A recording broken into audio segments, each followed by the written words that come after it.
성경 말씀 보겠습니다. 성경 말씀 누가복음 23장 13절에서 25절 말씀입니다. 신약성경 137페이지 누가복음 23장 13절에서 25절 말씀 교독합니다. 빌라도가 대제사장들과 관리들과 백성을 불러 모으고 이르되 너희가 이 사람이 백성을 미혹하는 자라 하여 내게 끌고 왔도다. 보라, 내가 너희 앞에서 신문하였으되 너희가 고발하는 일에 대하여 이 사람에게서 죄를 찾지 못하였고 헤롯이 또한 그렇게 하여 그를 우리에게 도로 보내었도다. 보라, 그가 행한 일에는 죽일 일이 없느니라. 그러므로 때려서 놓겠노라. 무리가 일제히 소리질러 이르되 이 사람을 없이 하고 바라바를 우리에게 놓아 주소서 하니 이 바라바는 성중에서 일어난 밀란과 살인으로 말미암아 옥에 갇힌 자라라. 빌라도는 예수를 놓고자 하여 다시 그들에게 말하되 그들은 소리질러 이르되 그를 십자가에 못 박게 하소서, 십자가에 못 박게 하소서 하는지라. 빌라도가 세 번째 말하되 이 사람이 무슨 악한 일을 하였느냐. 나는 그에게서 죽일 죄를 찾지 못하였나니 때려서 놓으리라 하니 그들이 큰 소리로 재촉하여 십자가에 못 박기를 구하니 그들의 소리가 이긴지라. 이에 빌라도가 그들이 구하는 대로 하기를 언도하고 그들이 요구하는 자 곧 밀란과 살인으로 말미암아 옥에 갇힌 자를 놓아주고 예수는 넘겨주어 그들의 뜻대로 하게 하니라. 아멘.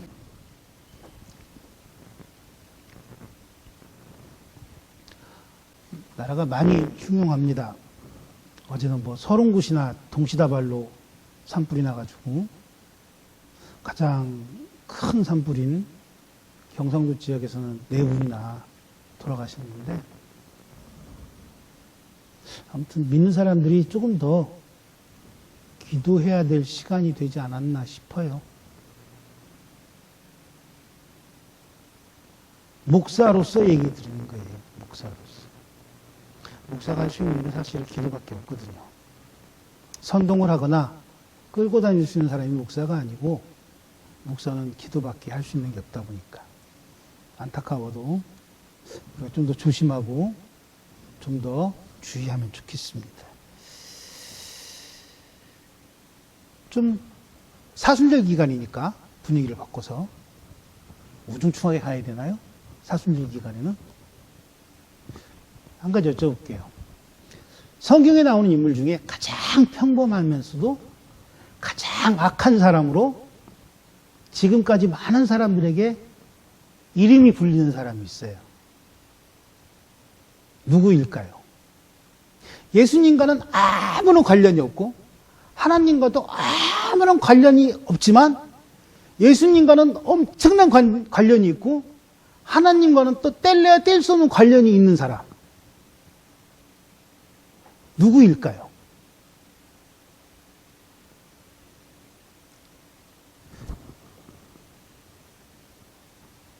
그러면 다르게 얘기할까요?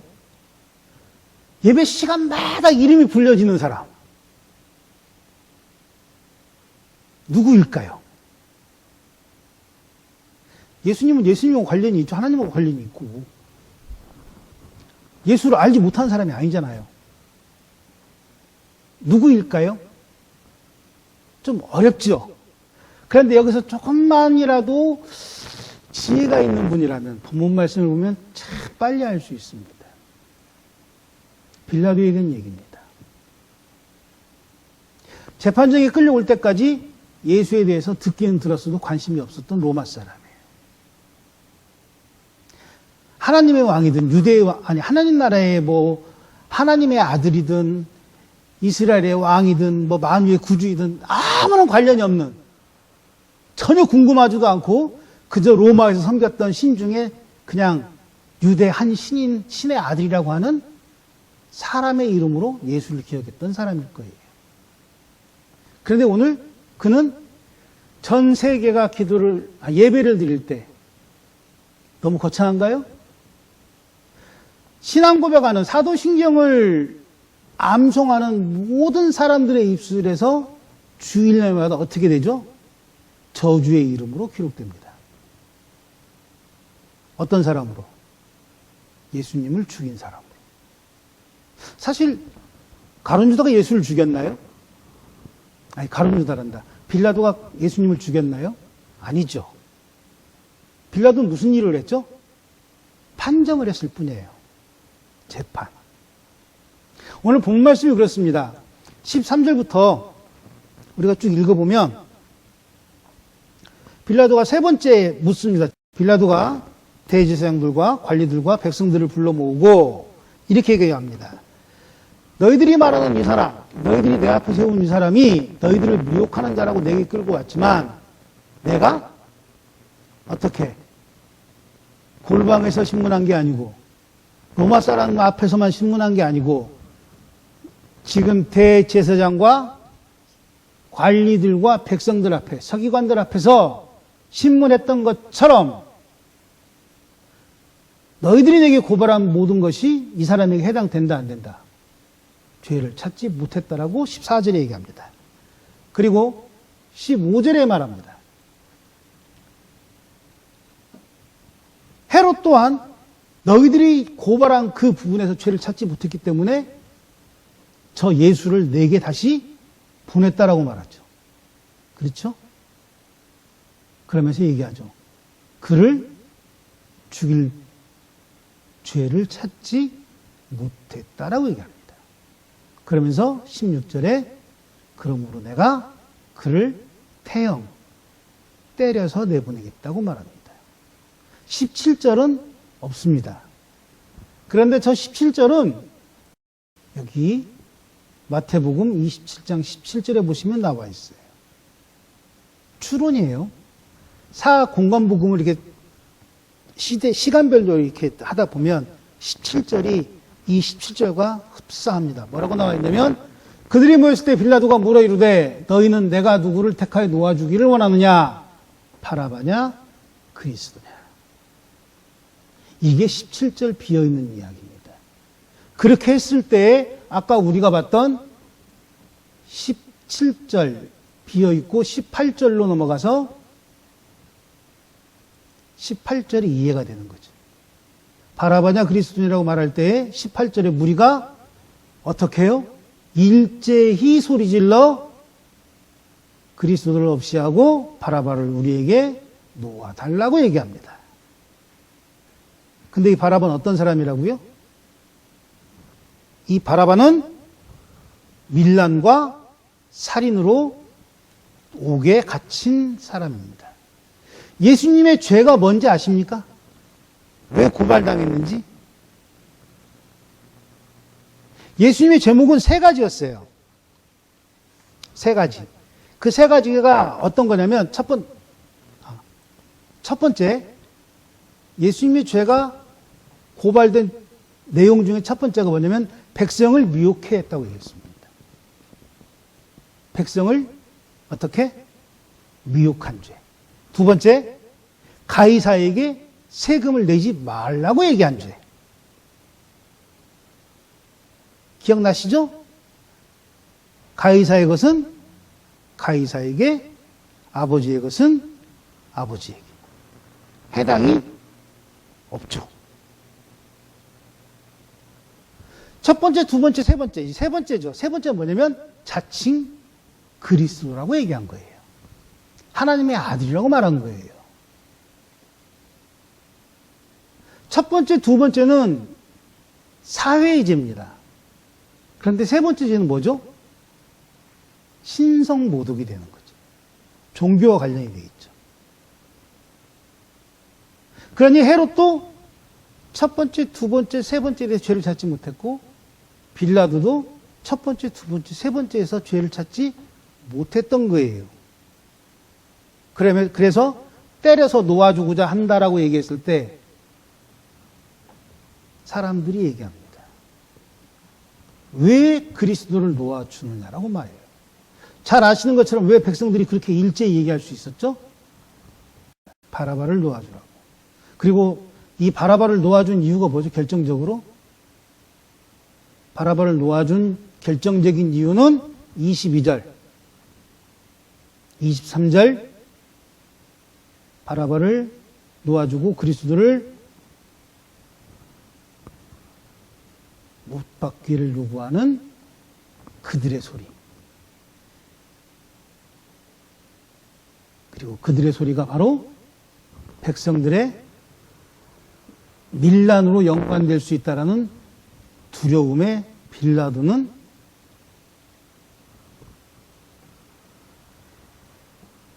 바라바를 놔주고 예수를 넘겨 그들의 뜻대로 하게 버립니다. 우리가 사순절 기간에 본문 내용을 많이 해요. 고난주간에도 많이 쓰는 본문 내용이에요. 그런데 저는 이 사순절 기간에 제가 오늘 본문 말씀을 보면서 무슨 생각을 했냐면 지금 대한민국의 상황과 참 흡사한 사순절을 맞이한다는 생각을 했어요. 한쪽에서는 놓아주라 하고 한쪽에서는 못 박으라고 얘기합니다. 윤석열을 얘기하는 거 아니에요. 이 얘기는. 민족의 앞날을 두고 얘기하는 거예요. 민족의 앞날을. 언젠가 제가 그렇게 얘기했습니다. 빌라도 같은 인간이 하나 있어가지고 나라가 시끄럽게 되었다라고.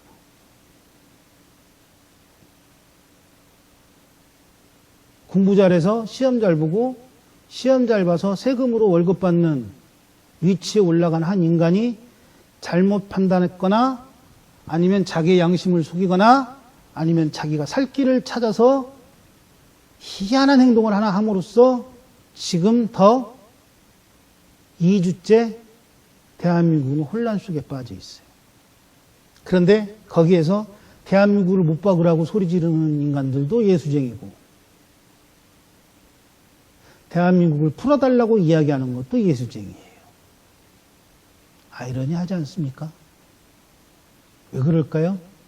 똑같은 성경을 보고 똑같은 신학을 공부했다는 목사들한테 설교를 들어서 믿음이 성장했다고 이야기하는 성도, 집사, 장로, 권사들이 왜 광화문에, 여의도에 때리고 밟고 죽이고 소리 질러가며 모여 있을까요?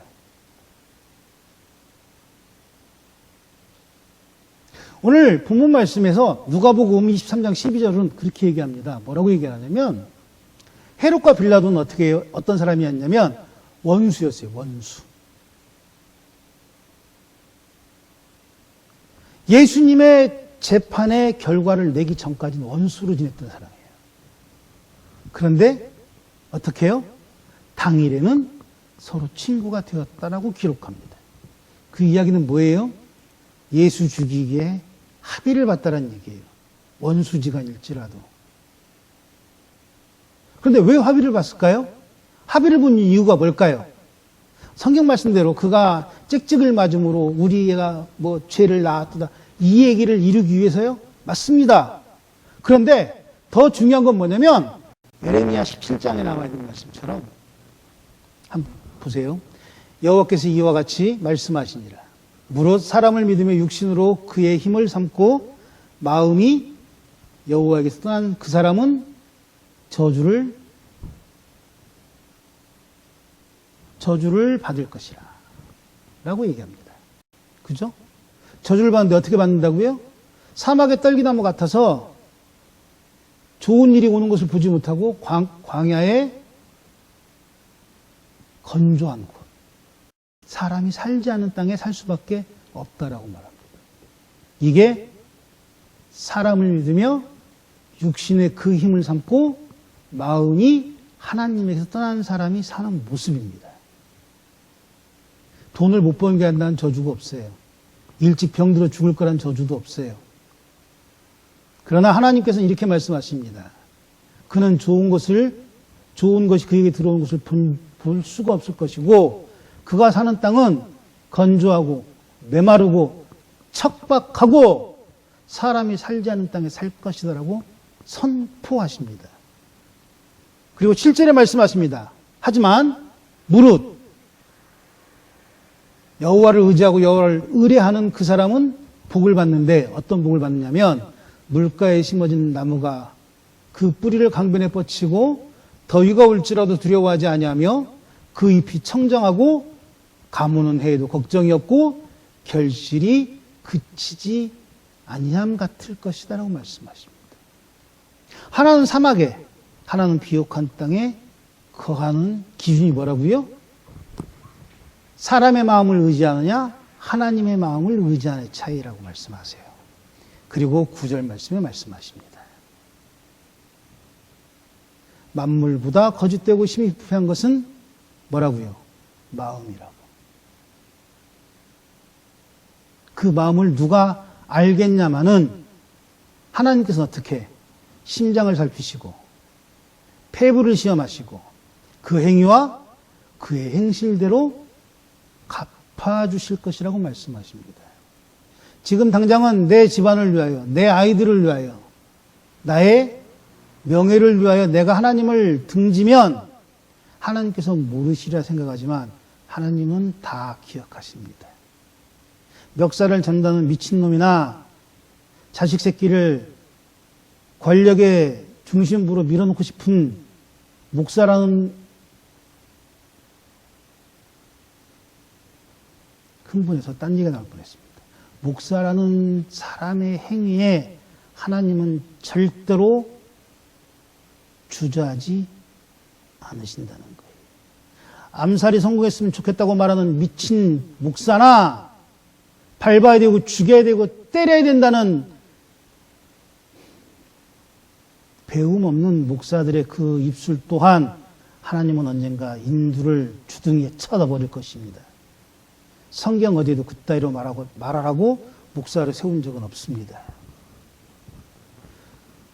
하나님의 마음인지 사람의 마음인지 그 가장 대표적인 예로 헤롯과 오늘 빌라도를 우리에게 제시하고 계세요.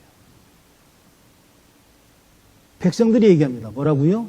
일제히 소리질러. 백성들이 말합니다. 일제히 소리질러. 그런데 이 백성들은 어떤 사람들이라고 우리가 알고 있죠? 이 백성들은 그냥 막 예수님 따라다니던 그런 사람이었을까요? 어떤 사람이었을까요? 응? 어떤 사람이었을까요? 이 백성들은 사실은 제사장들과 관리들과 예수와 반대편에 서 있는 사람들에 의해 매수된 사람들이 대부분이었어요. 그리고 그들의 소리에 휘뚜루마뚜루 그냥 휩쓸려서 소리 지르는 사람들의 대부분이었어요. 그런데 그 사람들이 어떻게 됐죠? 그 사람들이 아이러니하게도 구원을 이루는 가룟 유다와 같은 역할을 하게 된 거예요. 그 사람들이 없었다면 예수님 십자가에 달렸을까요? 못 달렸을까요? 그 사람들이 없었어도 예수님 십자가에 달리셨을 겁니다. 어떻게? 빌라도와 헤롯 때문에. 대제사장들이 있는 한, 서기관들이 있는 한, 바리새인들이 있는 한, 예수님 십자가에 달리셨을 겁니다. 그럼에도 불구하고 왜 오늘 본문 말씀 23절에 이 말이 나올까요? 그들이 큰 소리로 재촉하여 십자가에 못 박기를 구하니 그들의 소리가 이긴지라. 왜 아무런 연관이 없는 사람들이 예수를 십자가에 못 박으라고 큰 소리로 옥박지를까요? 왜 큰 소리로 빌라도를 향하여 외칠까요?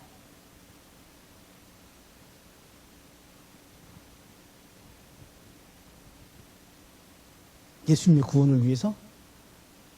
아니, 하나님의 구원 사역을 위해서? 예수님의 사역을 위해서? 막 마귀에게 쓰임받았을까요? 그런데 왜 하필이면 그 사람들일까요? 그런 생각 안 해보셨나요? 저는 목사다 보니까 그런 생각을 할 때가 한 번씩 있습니다. 왜 하필이면이라는 생각을 할 때가 있어요. 그게 조금 다른 생각일 수도 있는데, 목사가 주는 대로 받아먹으면 어떤 일이 벌어지는지 아세요? 가라 그러면 가고 서라 그러면 서는 그냥 오늘 본문 말씀에 나오는 큰 소리로 재촉하는 백성들 중에 한 사람으로 기록되는 것뿐이에요. 그런데 저기서 저렇게 재촉하는 저 사람들은 구원 받았을까요? 안 받았을까요? 여기까지도 생각 안 해보셨죠? 저 사람들의 구원은 누구에게 있을까요? 누구에게? 저 사람들이 구원 받았을까요? 못 받았을까요의 이야기의 기준은 뭡니까? 기준. 누구 맘이에요? 하나님만 아니니까? 지금 제가 여기서 저 사람들이 구원 받았냐 못 받았냐 이런 야리꾸리한 얘기를 한다 그래서 여러분들이 흔들리시면 안 된다니까요? 구원은 그런 말장난에 현혹되면 어떤 일이 벌어지냐면 연예인 하다가 어느 날 갑자기 지가 성경 몇 번 봤다고 강의하는 성경을 오염시키는 구원파적인 행동을 하는 그런 이상한 행동들이 나오기 시작하는 거예요. 그냥 주는 대로 덥석덥석 먹다 보니까 그런 것들이 던져주는 그 사탕 같은 말에 홀려가지고 아, 이 말이 맞아라는 말에 빠질 수밖에 없는 거예요. 제가 말씀드리는 게 기준이 있어야 돼요. 신앙은 기준이. 기준이 뭐라고요? 하나님입니다. 내 조상부터 우리 집안이 예수를 믿어서 나도 구원 받았어가 아니라 지금 내게 내 할아버지의 하나님, 내 아버지의 하나님, 아브라함의 하나님이 지금 내게 있냐라는 거예요. 이게 구원의 기준이라니까요. 내가 예배당에 앉아가지고 이렇게 앉아있는 것 자체가 구원의 기준이라고 착각들 하지 마세요. 11조를 하고 감사헌금을 하고 전도를 나가면 막 전도지 나눠주고 이걸로 내가 구원받았다고 착각하지 마세요. 그 사람들은 지금 어떤 사람들이냐면 예수를 못 박으라고 윽박지르는, 예수를 못 박으라고 빌라도에게 소리치는 그 사람들과 똑같은 한 사람일 뿐이에요. 왜? 예수를 못 박으라고 누가 시켰어요? 대제사장들이. 왜? 빌라도의 뜰까지 나를 불러왔어요? 누가? 바리새인들이. 옆에서 소리치니까 나도 막 소리친다. 그러니 난 죄가 없을 거라고 착각하지 마세요. 너의 그 목소리, 조그만 목소리 하나가 빌라도를 어떻게 해요? 이겨버리는 소리가 된 거예요. 크게 보면 예수님의 사역은 그 때문에 완성되었지만 조금 더 좁게 보면 그러니 나는 마귀의 앞제비 노릇을 한 일일 수 있다라는 거예요. 사순절이라고 하는 기간이 우리는 경건하게 보내고 거룩하게 보내고 뭔가 부활절을 막 준비해야 되고 고난주간을 예비하는 그런 기간으로 굉장히 우리는 많이 들어왔지만 정작 사순절이 우리에게 주고자 하는 것은 모양이 없는 경건이 아니라 실체가 없는 경건이 아니라 정말 너는 그 빌라도의 법정에 섰을 때, 그 유대인의 뜰에 섰을 때 예수를 바라보는 너는 어느 편에 있었냐고 묻는 거예요.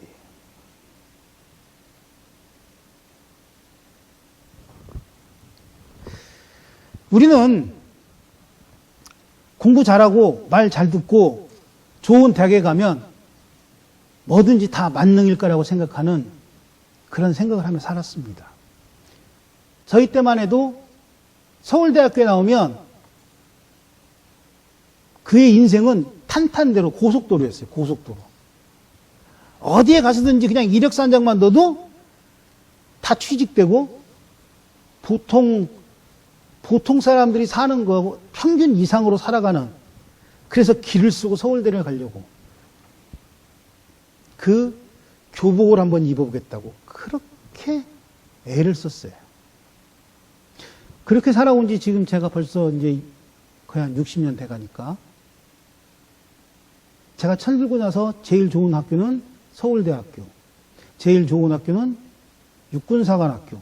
저는 그렇게 자랐다니까요. 지금 여러분들은 그렇게 생각 안 하고 젊은 친구들은 생각 안 하시겠지만 저희 때는 그랬어요. 그리고 서울에 있는 뭐 이렇게 좋은 대학교, 고려대, 연세대 이런 뭐 학교에 요즘 친구들 말로 과점을 딱 입고 오면 세상 부러울 게 하나도 없는, 그가 불효를 저지르고 그가 살인을 저질렀다 할지라도 그 사람은 다 용서가 되는 그런 세상을 저는 살았었어요. 그 세상을 살아오며 지금 그 세상을 살아왔던 사람들이 지금 대법관이 돼 있고 헌법재판관이 돼 있고 판사가 돼 있어요. 그 시대를 살아왔다니까요. 그래서 그런 대학을 보내고자 돈 있고 힘 있고 빽 있는 부모들은 여러분들이 그렇게 싫어하는 조국보다 더한 짓을 해가며 아이들을 다시 그 대학교에 보냈어요.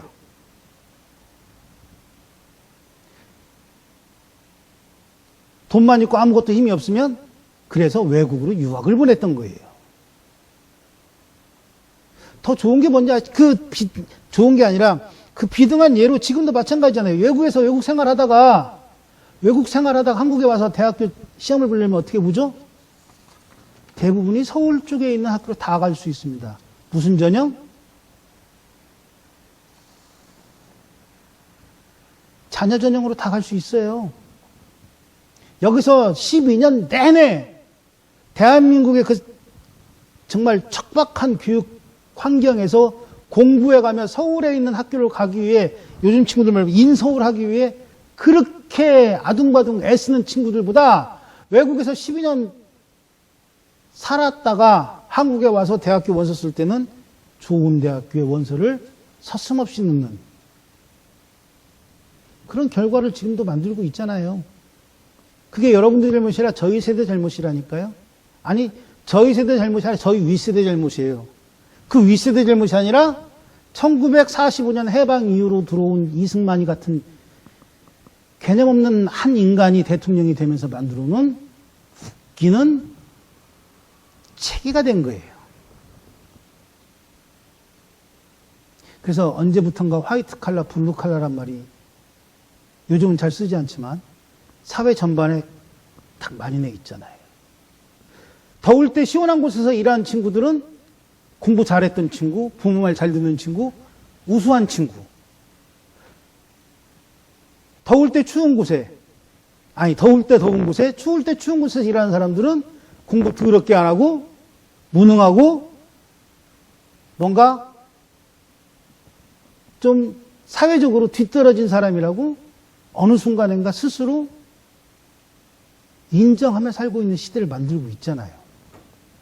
그런데 우리 작년 12월 3일 날 이후로 우리가 가지고 있는 그 환상들을 우리는 지금 깨고 있잖아요. 공부 잘해서 좋은 높은 자리, 세금으로 월급 받는 사람들은 뭐예요? 시민들은 대한민국을 살려달라고 이야기하는데 6시면 퇴근합니다. 떠들거나 말거나. 그 눈을 맞아가며 그 얇은 은박지 하나로 그 영하의 날씨를 버티는 그 젊은 친구들, 젊은 여자 친구들이 그렇게 고생하는데도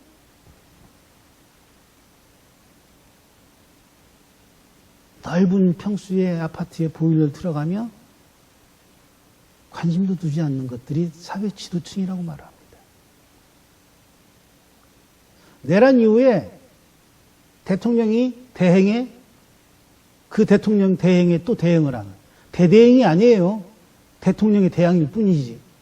한덕수가 대행을 하다가 탄핵당했고 한덕수가 탄핵당하니까 대통령의 대행을 지금 최상목이라는 사람이 하고 있어요. 그런데 최상목이라는 놈이 하는 짓이 뭔지 아십니까? 나라가 절단나게 생겼는데 하는 짓거리가 어디 가서 나한테 맞는 칼라가 뭔지 옷감을 이렇게 얼굴에다 비춰보는, 떡매다 떡을 치는 이런 떡 떨어진 정말 그런 것들이 서울대학교 나왔고 그런 것들이 하버드 대학교 나왔다고 떵떵거리며 지금까지 40년, 30년 살았던 거예요. 공부 잘하는 것들끼리 모여가지고 변호사 검사해가며 지들끼리 이익이라는 이익은 다 나눠 먹었던, 내란 숙인 윤석열이가 말했던 카르텔을 지들이 먼저 하고 있었던 거예요. 예수님은 그랬습니다. 너희들이 선민이라고? 이스라엘 백성들을 향해 외친 게 뭐예요? 너희들이 선민이냐고 묻는 거예요. 너희들이 정말 하나님의 사람들이냐고 묻는 거예요. 그렇게 말했더니 뭐라고 그래요? 사람들이? 대제사장들이 뭐라고 말해요? 저가 백성을 미혹했다고 이야기합니다. 왜 하나님의 것을 도적질하고 왜 하나님의 성전을 더럽히냐고 말을 했더니 바리새인들이 뭐라고 말해요? 저가 가이사에게 세금을 내지 말라고 이야기했다고 얘기합니다.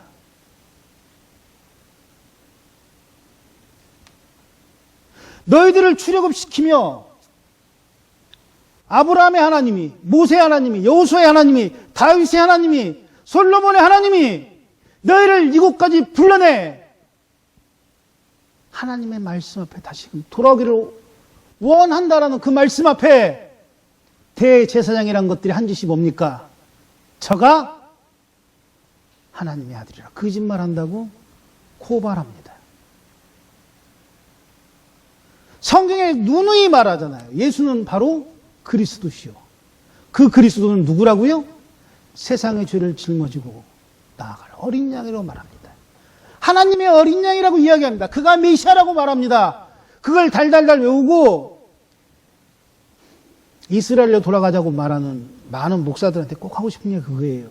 코란을 외우면 성경을 외우는 게 이스라엘 유대교식으로 하는 게 좋은 거라면서요.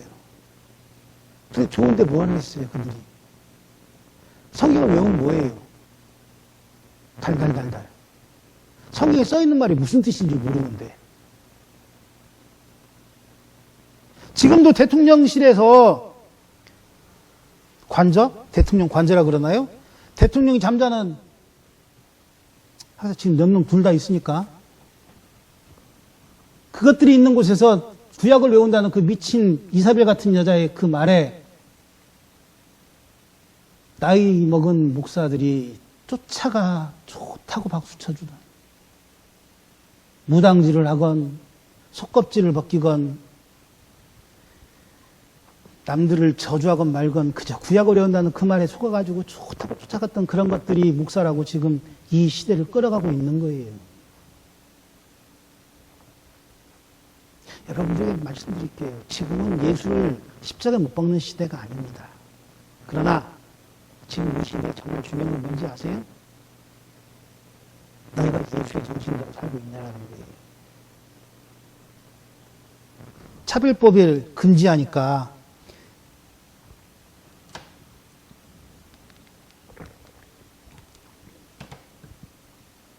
그나마 정강훈 같은 것들이 목사라는 소리 들어가면서 한국에서 떵떵거리며 이야기했던 이유 중에 하나가 차별법 금지.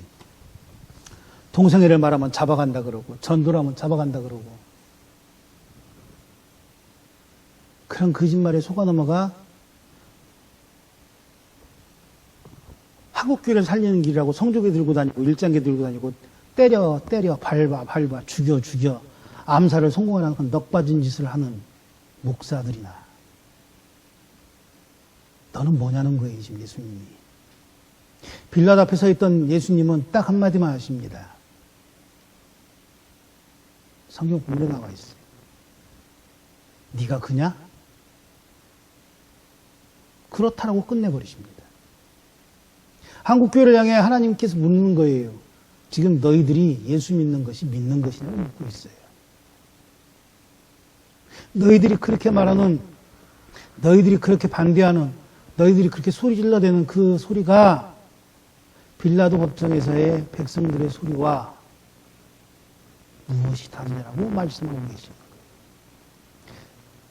여러분들은 이렇게 생각할 겁니다. 그들도 말씀을 가지고 얘기합니다. 거기 나와 있는 목사들도 막 성경 구약 갖다 얘기하고 신약 갖다 얘기할 수 있다니까요. 비슷한 말 갖다 붙이면. 자, 빌라도 얘기를 한번 볼까요? 21절에서 25절 말씀에 22절 볼까요? 22절 말씀에 그렇게 합니다. 빌라도가 세 번째 말하고 그 세 번째 말하면서 이렇게 합니다. 이 사람이 무슨 악한 일을 하였느냐? 나는 그에게서 죽일 죄를 찾지 못하였나니 때려서 놓으리라. 그들이 소리질러 큰 소리로 재촉하여 십자가에 못 박기를 구하니 그들의 소리가 이긴지라가 23절입니다. 진리가 무엇이고 정의가 무엇인지 빌라도 알고 있어요, 몰라요? 알고 있어요. 빌라도는 얘기합니다. 그가 죄가 없음을 선포했습니다. 그럼에도 불구하고 백성들이 어떻게 했다고요? 큰 소리로 재촉하며 빌라도는 자기가 내놓았던 판결을 어떻게 해요? 슬그머니 뒤로 뺍니다. 한국교회가 지금 그러지 않냐라는 거예요. 이단을 향하여, 우상을 향하여, 그리고 하나님의 이름을 망령되이 일컫는 것들을 향하여 담대히 이야기했다가 어느 한순간 어떻게 해요? 큰 소리로 재촉하는 소리에 뒤로 싹 뺍니다. 왜? 힘이 없다고 생각해서. 몇만의 큰 교회 목사들은 그렇게 얘기 안 하는데, 몇 천의 중소교회 목사들은 그렇게 얘기 안 하는데, 막 유튜브 몇십만의 구독자를 가지고 목사는 그렇게 얘기 안 하는데, 네가 뭔데라고 얘기하는 그 소리에 우리는 빌라도처럼 뒤로 비겁하게 빠질 때가 있어요. 그래서 제가 말씀드린 거예요. 한국의 미래, 대한민국의 미래를 그 비겁하게 뒤로 빠진 빌라도 같은 진리를 알고 있는 사람들에 의해 십자가에 못 박는 순간도 올 수 있다는 거예요.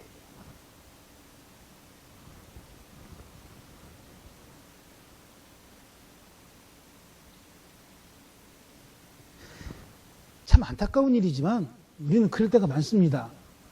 악한 일은 막 서슴없이 일을 저질러요. 그리고는 그 악한 것을 악한 것으로 정당함을 증명하기 위해 더 악한 짓을 해대요. 종이관을 뭐 몇 개? 시체 담는 시체백을 몇 개? 그걸 왜 구입하고 왜 문일했겠어요? 그럼에도 불구하고 때리고 죽이고 밟아야 됩니까? 그게 목사라는 것들이 주둥에서 나와야 될 얘기예요?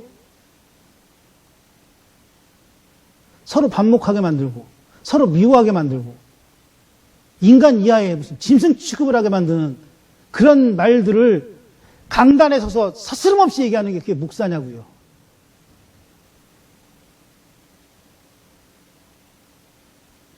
이제 우리의 눈이 떠야 돼요.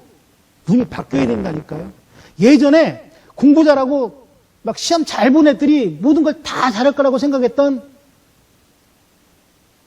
정말 못 배웠던 사람들에 의해 만들어진 그 환상이 지금은 어떻게 변하죠? 그보다 더 많이 배운 사람이 있으므로 깨지잖아요. 예전에 목사들의 말이 왜 위험이 있었습니까? 그런 생각 안 해보셨어요? 예전에 할머니, 할아버지들은 목사들의 말이란 막 죽으라면 죽는 신용이 됐어요. 왜요?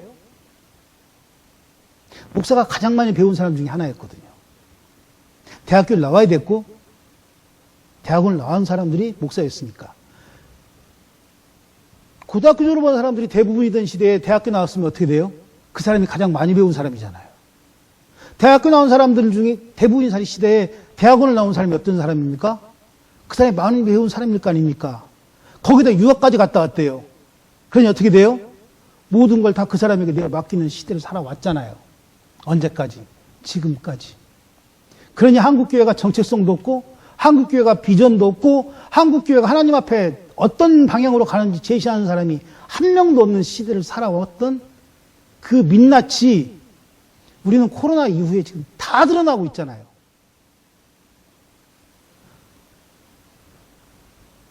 목사가 다니는 학위보다 더 많은 학위를 갖고 있는 성도들이 얼마나 많습니까? 예전엔 신문 쪼가리 하나 봐야 겨우 무슨 일이 벌어졌는지 알고 있던 시대가 지금은 어떻게 해요? 핸드폰 하나만 가지고 있으면 대한민국, 아니 전 세계에 어떤 일이 벌어졌는지 다 보고 있잖아요. 그럼에도 불구하고 우리는 무슨 시대에 살아요, 지금도? 신문 쪼가리도 못 보는 구한말 시대를 사는 사람들 같은 취급을 지금도 우리는 당하며 살고 있잖아요. 대한민국의 미래를 9명, 8명에서 결정하는데 그게 2주가 걸린다고요? 대한민국을 사는 건 누군데? 우리잖아요. 여러분들의 믿음을, 여러분들의 구원을, 여러분들의 하나님의 백성임을 확인하는데 누가 확인합니까? 목사가 시킨다고요? 그러니까 이만희 같은 놈들이 튀어나오는 거예요. 교회가 확인시킨다고요? 그러니까 다미성교회 같이 무슨 뭐 언제 예수님 온다고 뭐하고 손뼉치고 난리 쳤던 일들이 벌어지는 거예요.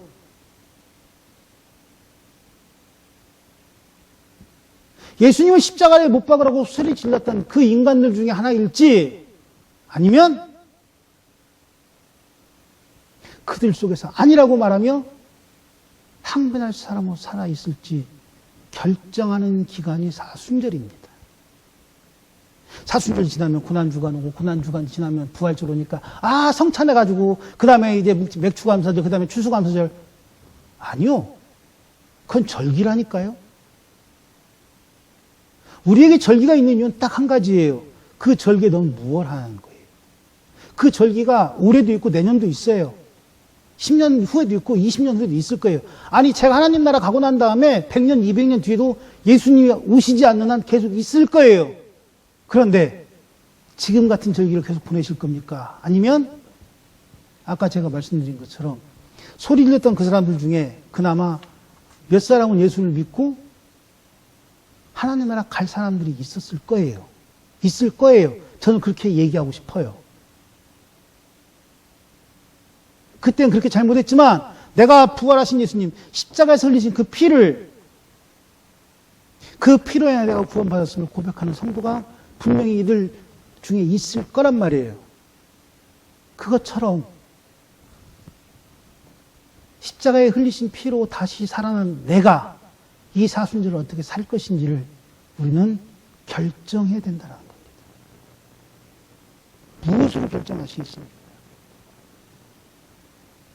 청중의 일로 결정되시겠습니까? 아니면 돌아서 말씀 앞에 다시금 산 성도 일로 결정되시겠습니까? 그래서 사순절이 우리에게 필요한 겁니다. 기억하십시오. 정말로. 우리의 뜻이 아니에요. 하나님의 뜻대로 가는 게 그게 성도입니다. 내 뜻으로 설교하는 게 설교가 아니고요. 그건 제 얘기예요. 하나님의 뜻대로 하는 게 설교예요. 이 시기를 살아가며 어떤 사람들은 뭐 막 화가 나고 어떤 사람들 뭐 우울증 걸리고 뭐 어떤 사람 뭐 하고 뭐 막 그러는데 제가 그 말씀을 드리고 싶어요. 이 시기가 지금 우리에게 되게 중요한 시기예요. 왜냐하면 예수님 시대를 사는 것을 똑같이 경험하는 시대거든요. 지금. 똑같이 경험하면서 나는 어떤 사람으로 예수님 앞에 설 것인가를 결정질 수 있잖아요. 바라바를 놓아주라고 외쳐대던 그 청중 일이 될지 아니면 예수가 죄 없음을 그리고 그 예수에 내가 다시 살아났음을 외치는 성도 일이 될지 소리질러 이르되 나의 외침이 땅에 떨어지는 일이 없도록 소리질러 이르되